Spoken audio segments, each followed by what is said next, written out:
پھر احادیث کی کتابوں میں آتا ہے، نبی کریم صلی اللہ علیہ وسلم اپنے ایک صحابی سے پوچھتے ہیں، سوال کرتے ہیں، فرمایا کیا لوگ فقر و فاقہ کا انتظار کرتے ہیں کہ ایک آدمی کے پاس مال ہے لیکن وہ زکوٰۃ نہیں نکالتا، لیکن وہ عشر نہیں نکالتا، لیکن وہ نیکی کے کام نہیں کرتا، تو اللہ کے رسول فرماتے ہیں کیا یہ آدمی فقر و فاقہ کا انتظار کرتا ہے کہ جب یہ مال مٹ جائے گا پھر یہ سوچ تو سکے گا لیکن یہ کام نہیں کر سکے گا؟ اللہ کے رسول فرماتے ہیں کیا لوگ مالداری کا انتظار کرتے ہیں کہ ایک آدمی کے پاس مال ہے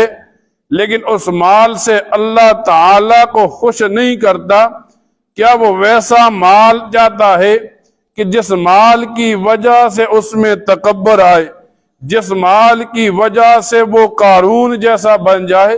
کہ جو مال اسے نجات کے بجائے جہنم کی طرف کھینچ کر لے جائے؟ فرمایا کیا لوگ بیماری کا انتظار کرتے ہیں؟ علماء لکھتے ہیں ایک آدمی کے پاس صحت ہے اور وہ اعمال کو ٹال رہا ہے، کل کروں گا، پرسوں کروں گا، پھر بیماری آ جاتی ہے، اب یہ چاہتے ہوئے بھی نیک عمل نہیں کر سکتا۔ اس وجہ سے علماء کتابوں میں لکھتے ہیں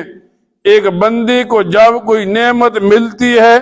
تو جتنا جلدی ممکن ہو سکے اس نعمت سے وہ فائدہ اٹھا لے۔ پھر فرماتے ہیں اللہ کے رسول کیا لوگ بڑھاپے کا انتظار کر رہے ہیں کہ ایک نوجوان آدمی ہے، نہ نیکی کا عمل کرتا ہے نہ تو وہ توبہ کرتا ہے، کیا وہ بڑھاپے کا انتظار کر رہا ہے؟